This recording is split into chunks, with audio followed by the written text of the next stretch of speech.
છોટાઉદેપુરના સિહોદ ગામે છેલ્લા 3 વર્ષથી પુલ તૂટી જવાથી સ્થાનિક નાગરિકો હાલાકી ભોગવી રહ્યા છે। આ પરિસ્થિતિમાં પુલના નવનિર્માણ માટે જે કામગીરી ચાલી રહી છે તેમાં મોટા પાયે ભ્રષ્ટાચાર અને ગેરરીતિ થતી હોવાના આક્ષેપો સાથે જિલ્લા કોંગ્રેસના કાર્યકરોએ સ્થળ પર જઈને કામગીરીની મુલાકાત લીધી હતી। કોંગ્રેસના કાર્યકરોએ આક્ષેપ કર્યો છે કે પુલની કામગીરીમાં ગુણવત્તા સાથે ચેડા કરવામાં આવી રહ્યા છે અને ડાયવર્ઝન પણ જોખમી છે, જે ક્યારેય તૂટી શકે છે।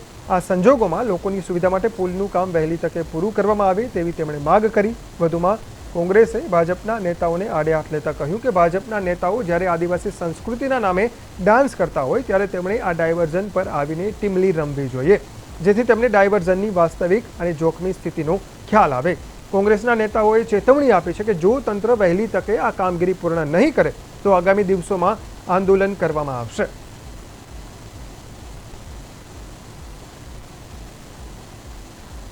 અને 4 વર્ષથી ડાયવર્ઝન તૂટી જાય છે, બીજું બનાવે છે અને દર ચોમાસામાં છોટાઉદેપુર જિલ્લામાં રસ્તા સારા ન હોવાના કારણે, આ ડાયવર્ઝન તૂટી જવાના કારણે, પુલ તૂટી જવાના કારણે શિક્ષણ કામ થતું નથી। ચોમાસામાં ખેડૂતોને તકલીફ થાય છે, વેપારીઓને તકલીફ થાય છે, કોઈ પણ ધંધા રોજગાર છે એમને પણ તકલીફ થાય છે।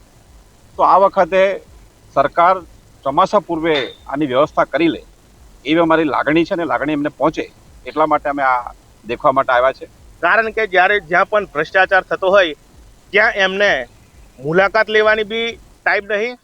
જ્યારે મોટી ફેંકવાની થાય ત્યારે મોટા માયકોલીને ફેંકવાની ચાલુ કરી દે છે અને ટીમલીની અંદર તો જોને કે ઓર્ડર લેતા હોય એ રીતે કૂદવાનું ચાલુ કરી દે। ત્યારે અમારી વિનંતી છે કે અહીંયા સિહોર ડાયવર્ઝન પર પણ આ ભાજપના નેતાઓ, ચૂંટાયેલા કાર્યકરો બધાએ અહીંયા ટીમલી રમવા માટે આવે એવી અમારી લાગણી અને માગણી છે। ત્યારે અહીંયા સૌ બધા જોવે કે સિહોર ડાયવર્ઝન કદાચ એ લોકો આવીને અહીંયા કૂદે ને તો એ તૂટી જાય એ રીતનું બનાવેલું છે અને 4 ભૂંગળાનું આ ડાયવર્ઝન છે। ત્રીજીને ધ્યાને લઈને વિદ્યાર્થીઓને તેમજ શહેરમાં આવવા જવા માટે જે ખાતર બિયારણ લેવા માટે ચોમાસાના દિવસો છે, ખેતીનો સમય છે, ત્યારે લોકોને આવવા જવા માટે જે મુશ્કેલી પડવાની છે એ બાબતે અહીંયા તાત્કાલિક અસરથી કાર્યવાહી શરૂ કરે અને જે અગાઉ 2 થી 3 વાર ડાયવર્ઝન બનાવ્યું અને તૂટી ગયું અને એ જ હાલત આજે ડાયવર્ઝન બન્યું છે એની પણ કદાચ પ્રથમ વરસાદે હાલત થવાની છે।